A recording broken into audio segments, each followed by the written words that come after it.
Watchman Nee a écrit « Nous pensons à la vie chrétienne comme une vie changée, mais ce n'est pas cela. Ce que Dieu nous offre, c'est une vie échangée, une vie substituée, et Christ est notre substitut, Christ en nous. » Oui, nous marchons vers un nouveau monde. Mais que sera-t-il si nous sommes toujours les mêmes, si nous n'avons pas changé ? Ce nouveau monde ne sera pas meilleur et nous répéterons notre histoire. Changer, c'est bien là la question. Comment parvenir à être ce que nous aurions dû être ? Dieu avait-il un plan, un modèle, un blueprint pour nous ? Comment nous avait-il créés ? Et que devons-nous devenir pour accomplir ce plan ? Dans cette étude, je voudrais examiner notre identité, c'est-à-dire ce que nous sommes, et les moyens que Christ va utiliser pour nous amener à retrouver sa ressemblance divine. Comment avoir l'esprit, la pensée ou les sentiments qui étaient en Christ ? Comme le dit Philippiens 2,5, ça dépend des traductions, « Ayez en vous les sentiments qui étaient en Jésus-Christ, ayez en vous l'esprit qui était en Christ. »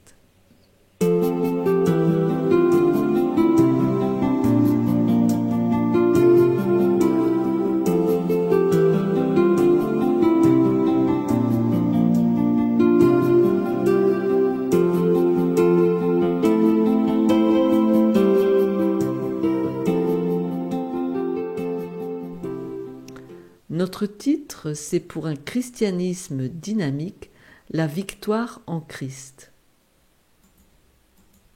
Alors, commençons par la première question. Qui sommes-nous ? Quand un bébé naît, le centre de sa vie, c'est lui-même. Dès qu'il peut s'exprimer, il vous fait savoir de manière tout à fait certaine qu'il doit être satisfait, que ses désirs doivent être comblés, ses exigences exaucées. Pour lui, il est au centre de l'univers. Et ne vous avisez pas de l'oublier, car il sait hurler de colère quand il est frustré. Plus tard, vers 2 ans et plus, son moi pourra se manifester par des accès de colère, des caprices bruyants et épuisants. À l'âge adulte, il deviendra généralement plus sophistiqué et subtil pour parvenir à ses fins. Il pourra être poli et courtois parce que la société le veut ainsi, cultivé plutôt que sauvage, mais ce moi sera toujours en demande de satisfaction. Il devra être nourri, protégé et pouvoir s'exprimer. C'est la réaction naturelle, héritée, de celui qui appartient à une race dite déchue ou tombée. Pour le bébé, les demandes de son moi, ses réactions sont inconscientes et liées à la préservation de lui-même. Je ne dis pas que dans ses attitudes et ses actes, le bébé est un pécheur, car le péché, c'est une rébellion volontaire contre Dieu, mais jaillissant de la nature humaine qu'il a acquise, qu'il a en tout cas héritée plutôt, ils conduisent tout naturellement au péché. Dans son sermon sur la montagne, Jésus constate sans fioriture l'état de l'homme. « Si donc, méchants comme vous l'êtes, vous savez donner de bonnes choses à vos enfants, à combien plus forte raison votre Père qui est dans les cieux donnera-t-il de bonnes choses à ceux qui les lui demandent ?» Jésus parle de nous comme d'étant des méchants. Il parle ailleurs de « ce qui est né de la chair, qui est chair, ce qui est né de l'esprit est esprit » dans sa conversation avec Nicodème. Les êtres humains sont donc des pécheurs par héritage. L'apôtre Paul ajoute « des enfants de colère » dans Éphésiens 2, verset 3. Nous tous aussi, nous étions de leur nombre, nous vivions autrefois, selon les convoitises de notre chair, accomplissant les volontés de la chair et de nos pensées, et nous étions par nature des enfants de colère, comme les autres. David parle d'être conçu dans l'iniquité. Ma mère m'a conçu dans l'iniquité, je suis né dans l'iniquité. Job nous dit « Comment d'un être souillé sortira-t-il un homme pur ? Il n'en peut sortir aucun. » Qui suis-je donc ? D'après Dieu, et on a besoin de révélations à ce sujet, je suis un pécheur par héritage. Nous devons bien constater que nous sommes inadéquats, jamais sûrs de faire ce qui est juste, faillibles. Par quels critères agissons-nous? Beaucoup se basent en général sur eux-mêmes. Cependant, quelles sont ces pensées qui nous viennent et ces sentiments pas exactement plaisants, bons, généreux? N'est-ce pas, monsieur Rousseau? Jean-Jacques Rousseau?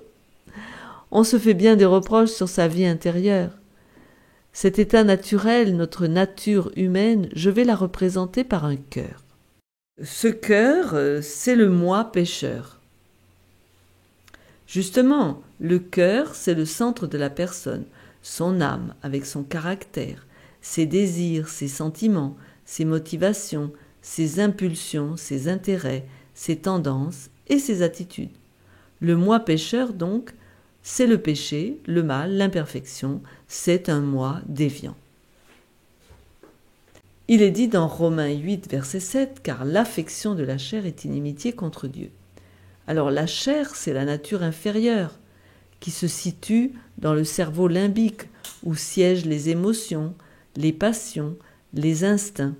L'affection de la chair est inimitié contre Dieu. C'est une autre manière de dire que notre nature inférieure, la chair, domine notre personne. C'est le moi pécheur. Nous ne sommes plus guidés par la nature supérieure qui siège dans notre cortex préfrontal où se trouvent la conscience, la raison, l'intellect, le jugement, le discernement du bien et du mal, la conscience de soi, l'indépendance et encore bien d'autres choses. Ainsi, la Bible expose notre nature. Nous sommes des pécheurs, c'est-à-dire que le péché nous habite, qui est la violation des principes de justice et d'amour de Dieu qu'il a présentés dans la loi de Dieu. Mais nous allons petit à petit montrer qu'est-ce que le péché tout au long de cette vidéo. Tout cela parce que nous, notre moi, décide de ce qui est bon et juste au lieu de s'en référer à ce que Dieu, notre Créateur, estime juste et bon. Mais il n'en était pas ainsi au début. Dieu affirme qu'il avait fait l'homme à son image, semblable à lui. C'est ce qu'on lit dans la Genèse. Genèse 1, 26, 27.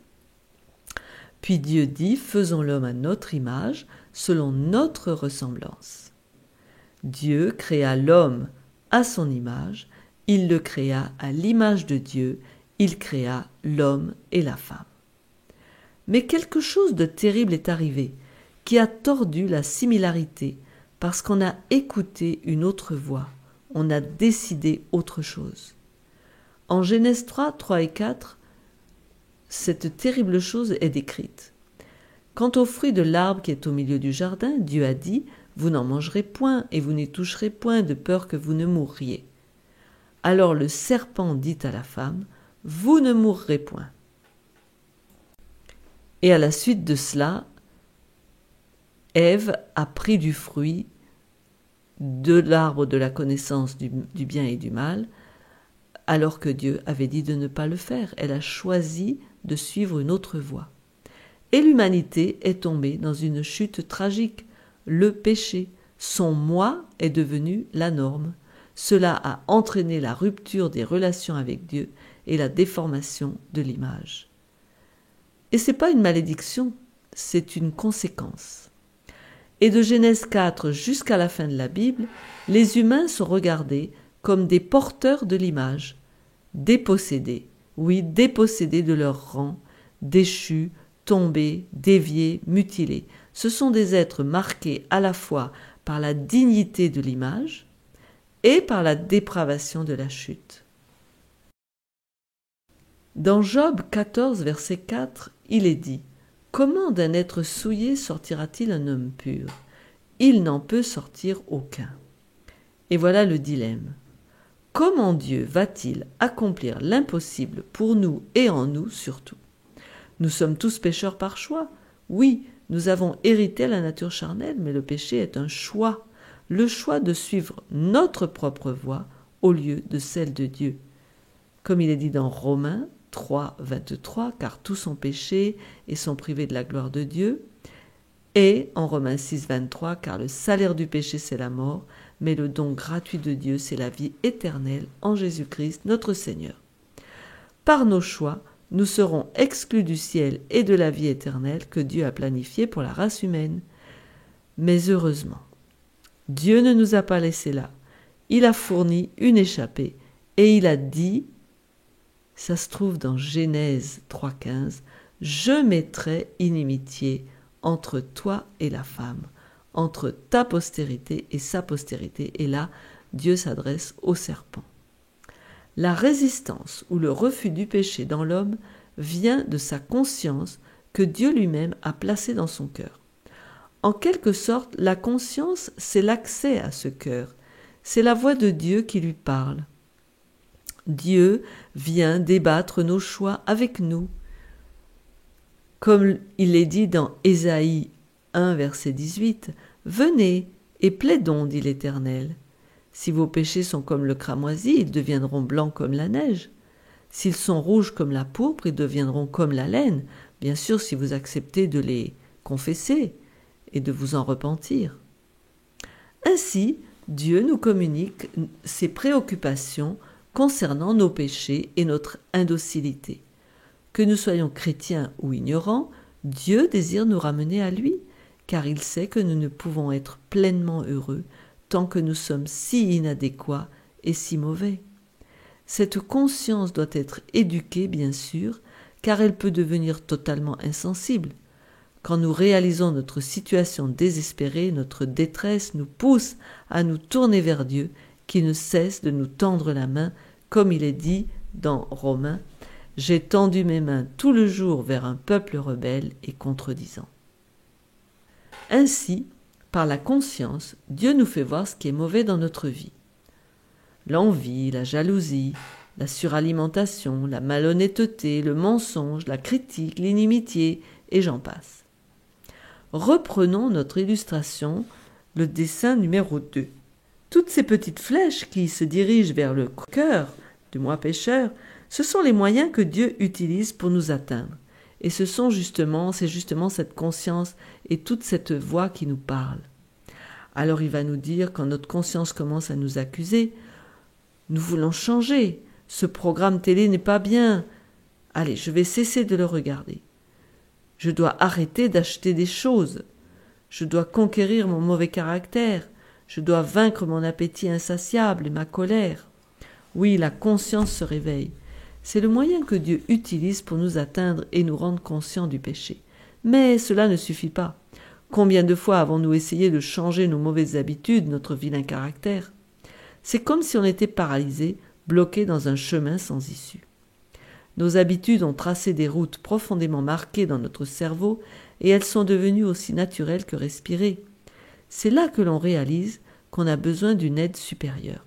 Un peu comme les alcooliques anonymes qui reconnaissent leur impuissance face à l'alcool, leur addiction. Leur guérison totale est en dehors d'eux-mêmes. Ils ont compris que leur moi veut de l'alcool, mais leur raison leur dit que c'est une prison. Il en est de même pour tous. Le moi ne peut se gérer lui-même.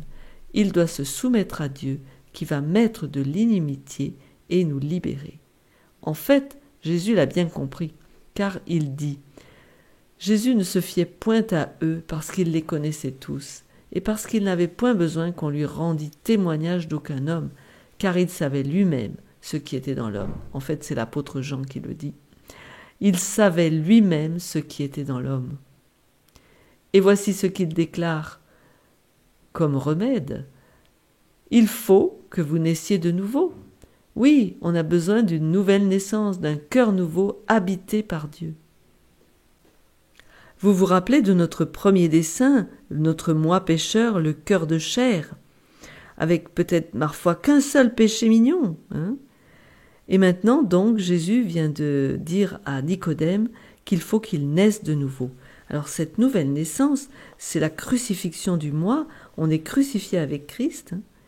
Donc, quand on a reconnu, on est né de nouveau, on est justifié, et ensuite, on va rentrer dans le chemin de la sanctification. Donc, Christ et le Saint-Esprit vivant en nous va nous faire agir. C'est donc le cœur nouveau. Donc, naître de nouveau, c'est une naissance spirituelle, comme il est dit dans Jean 3, verset 8. Le vent souffle où il veut, tu en entends le bruit, tu ne sais d'où il vient ni où il va. Il en est ainsi de tout homme qui est né de l'esprit. Donc il est né de l'Esprit. Et Paul en parle ainsi dans Romains 8. Ceux, en effet, qui vivent selon la chair s'affectionnent aux choses de la chair, tandis que ceux qui vivent selon l'Esprit s'affectionnent aux choses de l'Esprit.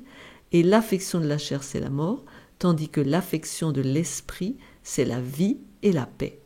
Car l'affection de la chair est inimitié contre Dieu, parce qu'elle ne se soumet pas à la loi de Dieu et qu'elle ne le peut même pas. Et un peu plus loin, au verset 9 et 10, il dit « Pour vous, vous ne vivez plus selon la chair, mais selon l'Esprit, si du moins l'Esprit de Dieu habite en vous. Si quelqu'un n'a pas l'Esprit de Christ, il ne lui appartient pas. On ne peut pas se déclarer chrétien si on n'a pas cet Esprit. Et si Christ est en vous, le corps, il est vrai, est mort à cause du péché, mais l'Esprit est vie à cause de la justice. » Et aussi dans Galates 5, il est dit « Or, les œuvres de la chair sont manifestes.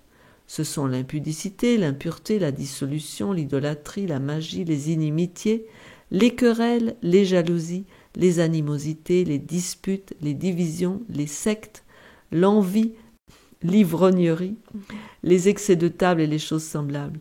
Je vous dis d'avance, comme je l'avais déjà dit, que ceux qui commettent de telles choses n'hériteront point le royaume de Dieu.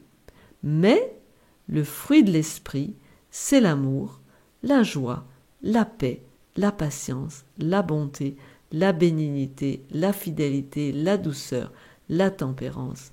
La loi n'est pas contre ces choses. » Oui, Dieu nous fait comprendre que la seule solution à notre situation, c'est de soumettre notre moi au lieu d'essayer de s'attaquer à ce péché-ci ou à ce péché-là. Bien que cela soit important, il faut faire mourir cet ego et c'est la guerre la plus difficile qui soit. Mais celui qui est converti, dont le moi s'est rendu, pour lui les changements sont apparents. Il ne cherche plus à être reconnu, il cesse de se justifier et de se défendre. Il ne s'offense pas si ses motivations ou ses paroles sont mal interprétées. Il reste calme, humble et courtois, plein d'espérance, confiant en la miséricorde divine, même sous la provocation. S'il examine son cœur à la lumière de la parole de Dieu, celui-ci ne le condamne plus. Le silence règne dans son âme. Il est en harmonie avec Dieu. Mais voilà, et si je ne veux pas me soumettre ? Oui, l'abandon de soi est la solution pour rencontrer Dieu, trouver le pardon, la paix, la victoire et le ciel. Mais je n'ai pas vraiment le désir de me donner à Dieu. C'est vrai que si mes chances d'être sauvé dépendent de mes sentiments vis-à-vis de Dieu, je suis perdu. Si le désir est la motivation, il semble que je n'en ai guère. Tout ce que j'ai, c'est la réalisation intellectuelle que si je ne me soumets pas, je ne peux être sauvé. Comment alors arriver à me soumettre quand je n'en ai pas le désir ? C'est un peu comme cet homme qui est pris dans un blizzard et qui lutte de toutes ses forces pour rentrer à la maison. Il est tenté de s'endormir, mais sa raison lui dit que s'il s'endort, il va mourir. Alors il continue en dépit de ses sentiments et de ce qu'il ressent jusqu'au lieu de sécurité. De même, la personne qui intellectuellement réalise son besoin de Christ doit s'efforcer de le trouver, continuer la route, sinon elle est perdue. Nous avons vu que nous ne pouvons rien faire pour nous-mêmes, car Jésus a dit « Sans moi, vous ne pouvez rien faire. Je suis le cep, vous êtes les sarments. Celui qui demeure en moi et en qui je demeure porte beaucoup de fruits. » Et que la vie éternelle, c'est qu'ils te connaissent, toi le seul vrai Dieu, et celui que tu as envoyé, Jésus-Christ. Donc ce n'est que par Christ que nous pouvons avoir la victoire dans nos vies. Et je puis tout par celui qui me fortifie. Il n'y a pas d'autre moyen d'être sauvé. Et il n'y a pas de salut en aucun autre, car il n'y a sous le ciel aucun autre nom qui a été donné parmi les hommes, par lequel nous devions être sauvés. Je dois donc trouver et connaître Christ. Comme l'homme dans le blizzard, il faut fournir un effort. Celui qui ne fait rien, qui n'ouvre jamais sa Bible, mais attend d'être contraint par une force surnaturelle, attendra longtemps dans la léthargie et les ténèbres. Il faut décider avec sa tête, intelligemment et délibérément, d'accepter les termes du salut offerts par Christ.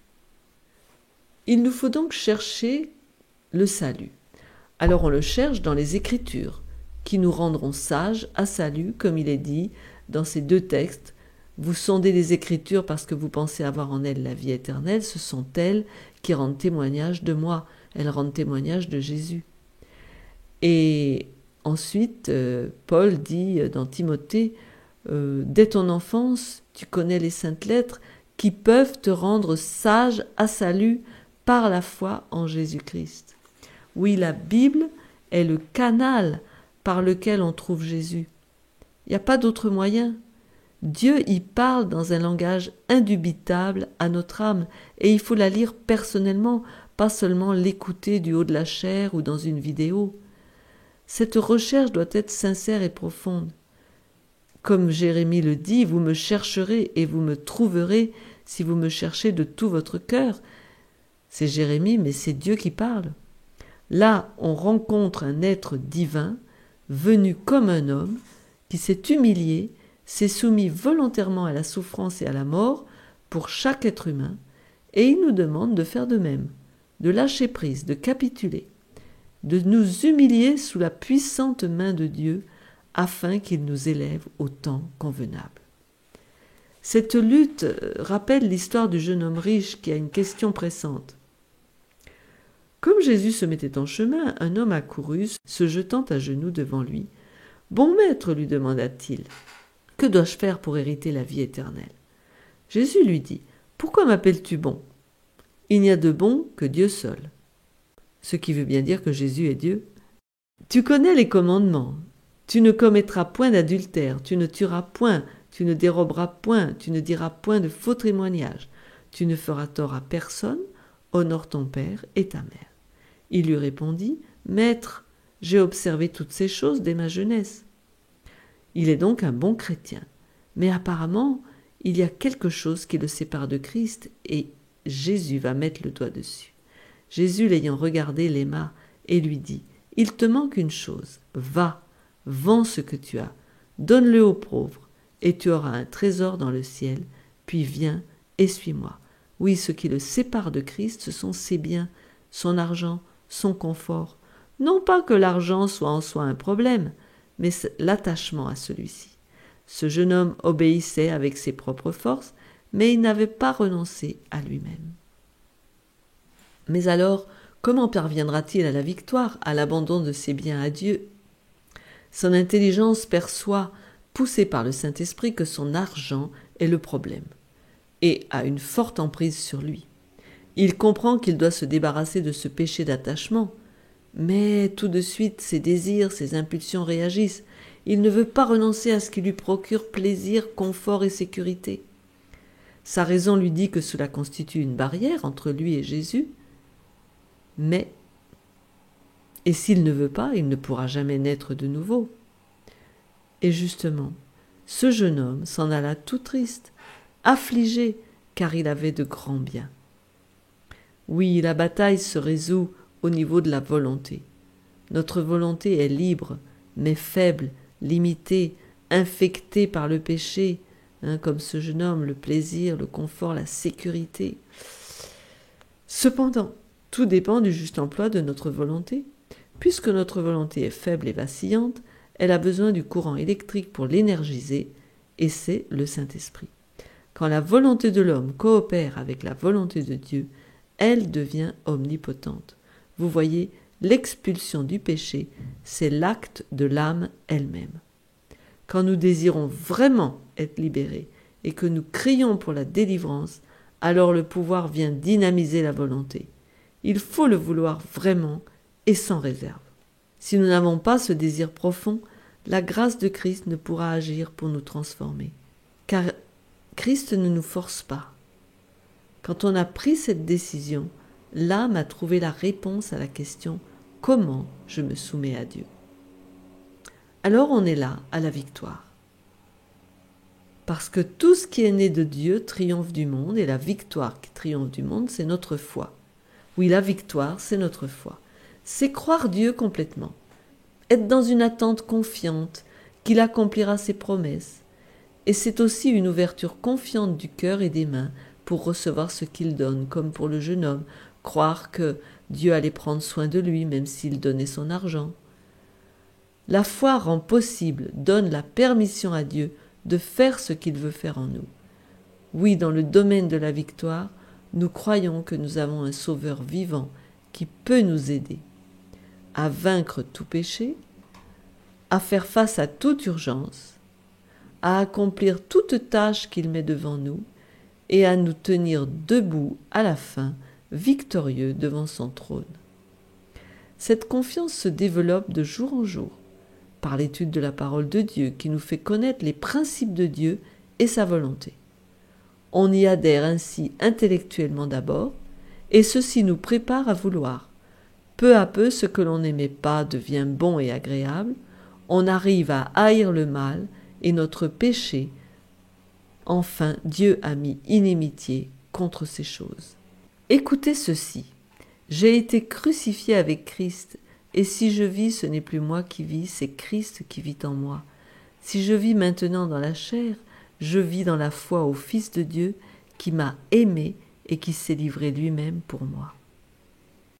Éphésiens 4, de 20 à 24. Mais vous, ce n'est pas ainsi que vous avez appris Christ, si du moins vous l'avez entendu, et si, conformément à la vérité qui est en Jésus, c'est en lui que vous avez été instruits à vous dépouiller, eu égard à votre vie passée, du vieil homme qui se corrompt par les convoitises trompeuses, à être renouvelé dans l'esprit de votre intelligence et à revêtir l'homme nouveau, créé selon Dieu, dans une justice et une sainteté que produit la vérité. C'est ainsi que, individuellement, on se prépare pour le royaume de Dieu.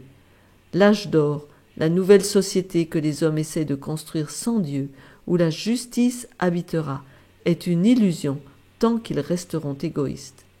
Ce dont elle a besoin, c'est d'un changement de cœur et d'une conversion à 180 degrés. Oui, ce que nous voulons, c'est être participants de la nature divine. Toutes les religions et les philosophies du monde aspirent au paradis, au nirvana, à la paix, à la pureté, à la perfection. Elles aspirent à la divinité, à avoir Dieu en soi ou être Dieu même. Les prêtres hindous ou bouddhistes se purifient par le jeûne et l'ascétisme pour parvenir à cet état de perfection. Mais qu'en est-il du cœur du moi pécheur ? La Bible affirme qu'il n'y a qu'une manière d'atteindre la purification. C'est par le sang de Jésus-Christ qui nous purifie de tout péché.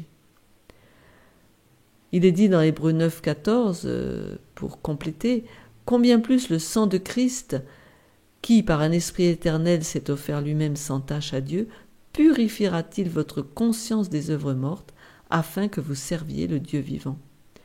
Et dans Hébreux 9, 22, presque tout d'après la loi est purifié avec du sang, et sans effusion de sang, il n'y a pas de pardon. C'est curieux tout de même. Du sang, le sang de Jésus-Christ, c'est bizarre, incompréhensible. En fait, on ne peut pas vraiment le comprendre, mais c'est un décret divin. Comment l'apôtre Paul présente-t-il la chose ? Aussi, non seulement le sang, mais l'eau, afin de la sanctifier l'Église par la parole, après l'avoir purifiée par le baptême d'eau. Donc la parole, le baptême, puisque vous avez été régénérés non par une semence corruptible, mais par une semence incorruptible, par la parole vivante et permanente de Dieu, donc la Bible. Pour parvenir à l'harmonie avec Dieu, il nous faut en fait devenir participants de la nature divine, mais pas comme les religions le décrivent, par la méditation transcendantale où l'esprit fait le vide. Voici comment l'apôtre Pierre aborde ce sujet. 2 Pierre 1, 3 et 4. Comme sa divine puissance nous a donné tout ce qui contribue à la vie et à la piété, au moyen de la connaissance de celui qui nous a appelés par sa propre gloire et par sa vertu, lesquels nous assurent de sa part les plus grandes et les plus précieuses promesses, afin que par elles vous deveniez participants de la nature divine, en fuyant la corruption qui existe dans le monde par la convoitise. Oui, nous étions par nature participants de la nature terrestre, charnelle. Mais ce n'était pas le plan divin pour nous au début.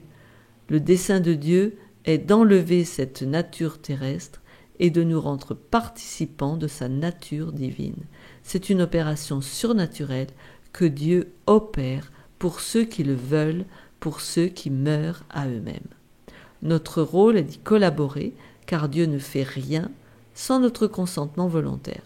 Ce doit être notre choix conscient et persévérant. Oui, c'est un miracle, c'est Dieu qui nous guérit. Comme les alcooliques anonymes qui s'en remettent à la puissance d'en haut et leur goût pour l'alcool disparaît, ils sont transformés en un être nouveau. Leur collaboration implique qu'ils n'achètent plus d'alcool, qu'ils ne vont plus s'asseoir au bar, qu'ils s'éloignent des compagnies d'alcooliques.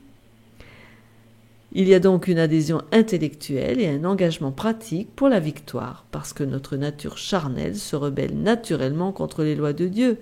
Il nous faut reconnaître que les voies de Dieu sont les meilleures. Donc tout cela est un processus qui se fait jour après jour, car je peux avoir adopté la nature divine pour certaines choses, mais pas pour d'autres. L'introspection minutieuse est nécessaire. Sonde-moi, ô Dieu, et connais mon cœur. Éprouve-moi et connais mes pensées. Regarde si je suis sur une mauvaise voie et conduis-moi sur la voie de l'éternité. Dans la parabole des noces, le roi entre dans la salle des noces et il aperçoit un homme qui n'a pas revêtu l'habit de noces. Et cet homme est jeté dehors, comme il est dit dans Matthieu 22, versets 11 et 13. Alors le roi dit aux serviteurs, « Liez-lui les pieds et les mains et jetez-le dans les ténèbres du dehors, où il y aura des pleurs et des grincements de dents. » Oui, il n'avait pas revêtu l'habit de noces. Que représente cet habit de noces? Laissons la Bible répondre. Il faut aller dans l'Apocalypse, chapitre 19, verset 8, pour lire « Et il lui a été donné de se revêtir de fin lin éclatant, pur, car le fin lin, ce sont les œuvres justes des saints. » Et puis, il faut lire Éphésiens 5, 27, afin de faire paraître devant lui cette Église glorieuse, sans tache, ni ride, ni rien de semblable, mais sainte et irrépréhensible. Le fin lin, vous voyez, ce sont les œuvres justes des saints, c'est l'habit de noces. Normalement c'est une robe blanche, donc le lin c'est blanc, éclatant, pur. Ce vêtement de fin lin, c'est la justice des saints, c'est un caractère juste, c'est-à-dire que la personne a Christ en elle, elle a été crucifiée et c'est Christ le juste qui vit en elle. C'est la justice immaculée de Christ, son propre caractère sans défaut qui par la foi est imparti ou donné, accordé à tous ceux qui le reçoivent comme leur sauveur personnel. Le fin lin de la justice des saints, c'est leur vie victorieuse, développée par la grâce du Christ résidant en eux. Il leur donne la force d'accomplir des choses impossibles. Mais dans toutes ces choses, nous sommes plus que vainqueurs par celui qui nous a aimés. Et Jude 24 nous dit « Or, à celui qui peut nous préserver de toute chute et vous faire paraître devant sa gloire, irrépréhensible et dans l'allégresse. » Oui, ce sont des promesses de victoire par la foi. Le vêtement blanc ne couvre pas les imperfections. Il faut donc laisser Dieu travailler en nous pour enlever toute trace d'égoïsme et tout mal. Alors, il y a encore une facette à regarder. Gagner ce caractère, devenir participant de la nature divine, c'est aussi pour l'honneur de Dieu. En effet, Satan a accusé Dieu d'être injuste en demandant à ses créatures d'observer la loi parfaitement. Avait-il raison? Il est vrai que Dieu désire reproduire son image dans l'humanité. L'honneur de Dieu, l'honneur de Christ sont en jeu dans la perfection du caractère du peuple de Dieu. Dieu est tout à fait capable de donner le pouvoir de garder sa loi parfaitement. Il peut permettre d'atteindre la pleine maturité dans la sphère du chrétien au jour le jour, même si d'autres horizons nouveaux s'ouvrent encore devant eux. Comme on a dit, c'est au jour le jour, il y a encore des victoires à gagner. Mais c'est possible et c'est important que chacun de nous réalise que nous avons aussi l'honneur de Dieu en vue et que c'est par la perfection de notre caractère que Dieu sera honoré. On ne pourra jamais dire « je suis parfait, je suis sans péché ». Mais si un jour nous parvenons à la pleine stature de Christ, la pleine maturité, nous ne le saurons même pas et pourrons pas nous en vanter. Comme il est dit dans Éphésiens 4, verset 13, jusqu'à ce que nous soyons tous parvenus à l'unité de la foi et de la connaissance du Fils de Dieu. Donc on sera même unis à l'état d'homme fait, à la mesure de la stature parfaite de Christ. Ça veut bien dire que si c'est une promesse qui est là, que cela doit arriver un jour. Finalement, et pour conclure, le développement du caractère humain pourra atteindre son zénith. Chaque caractère, à la fin des temps, avant le retour de Christ, aura atteint sa pleine croissance. Chacun aura choisi son camp, ou la loyauté, ou la rébellion. Dieu aura innocenté sa loi et prouvé qu'elle était juste pour toujours. Car, après tout, Dieu nous avait donné la vie et la manière de la maintenir sans péché, dans la pleine confiance en la justesse de ses demandes. Il avait prévenu l'être humain à l'arbre de la connaissance du bien et du mal, et l'avait encouragé à ne prendre que les fruits de l'arbre de vie, mais il lui a laissé la liberté de choisir de le croire lui ou de croire l'autre, l'ennemi du bien. Dieu prévoyait que l'homme lui ferait confiance et ne tomberait pas dans le mensonge, ce qui signifie que ce n'était qu'un test et que la vie éternelle sans péché, sans mal, leur était accessible. Être victorieux aujourd'hui, c'est simplement repasser le test et retrouver le paradis en comptant sur Jésus et en se soumettant pleinement à lui. Là, chaque faculté sera développée, chaque capacité sera augmentée dans cette vie future éternelle, l'acquisition de la connaissance sera aisée, les plus grandes entreprises seront menées à bien, les aspirations les plus nobles seront atteintes et les plus hautes ambitions seront réalisées. Et il y aura toujours de plus grandes merveilles à admirer, de nouvelles hauteurs à surmonter, de nouvelles vérités à comprendre pour le plein développement de l'esprit, de l'âme et du corps. Ainsi, dans cette vie, celui qui se donne à Dieu totalement, sans réserve, en coopérant avec Jésus, s'éloigne du péché, cette qualité négative de la vie, jusqu'à ce que Jésus le garde de péché totalement. Alors il commencera à croître dans toutes les qualités positives, l'amour, la gratitude, l'appréciation, le service, et cela pour toute l'éternité. Alors, que ferons-nous de tout cela ?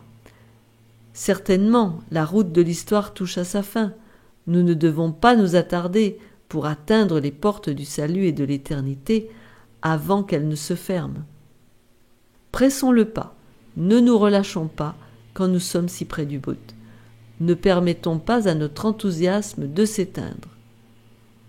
Car, il dit, au temps favorable je t'ai exaucé, au jour du salut je t'ai secouru. Voici maintenant le temps favorable, voici maintenant le jour du salut. Aujourd'hui, c'est le moment d'être alerte et prêt, car le Fils de l'homme viendra à l'heure où vous n'y penserez pas.